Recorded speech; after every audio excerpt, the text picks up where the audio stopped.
પાણીને ગમે તેટલું ઉકાળો, બળીને વરાળ થઈ જશે, પણ ક્યારેય ઉભરાશે નહીં.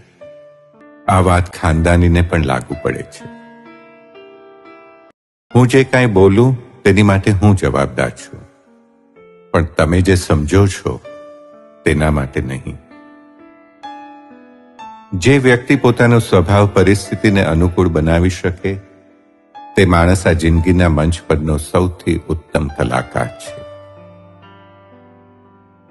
વિશ્વાસ હશે તો મૌન પણ સમજાશે. વિશ્વાસ નહીં હોય તો શબ્દોમાં પણ ગેરસમજ થશે. સ્નેહનો વરસાદ ત્યાં જ પડે જ્યાં લાગણીના વાદળ હોય.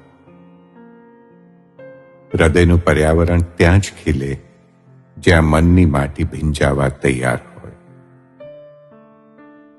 દરેક નિર્ણય વ્યક્તિનો નથી હોતો.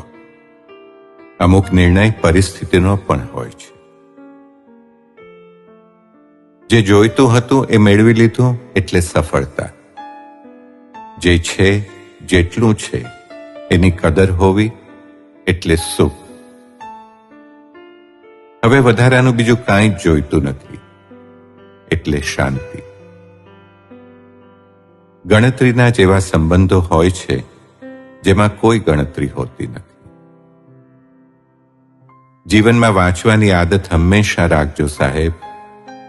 પછી એ પુસ્તકો હોય કે આંખો હોય કે પછી કોઈનું મન. સંબંધોમાં મધુરતા લાવવા, ટકાવવા, બીજાને સંભળાવો ઓછું, બીજાને સાંભળો વધુ, અને એના કરતા પણ બીજાને સમજો વધુ. બીજાની ભૂલ થવી એ પાર્ટ ઓફ લાઈફ છે, અને તે ભૂલને ભૂલી જવી તે આર્ટ ઓફ લાઈફ છે. દરેક વખતે મનને મનાવવું એ જિંદગી જીવી કહેવાય, અને ક્યારેક મનનું પણ માનવું એ જિંદગી માણી કહેવાય. મનને સંબંધ તોડવામાં રસ છે, જ્યારે અંતઃકરણને સંબંધ જોડવામાં રસ છે. જ્યારે સંબંધોમાં સંઘર્ષ ઊભો થાય ત્યારે સમાધાન વૃત્તિ લાવવા બે સૂત્રો યાદ રાખવા. પહેલું, મૌન રહેવું, અને બીજું, મન પર ન લેવું. ઝેરનો હિસાબ જરાક વિચિત્ર છે.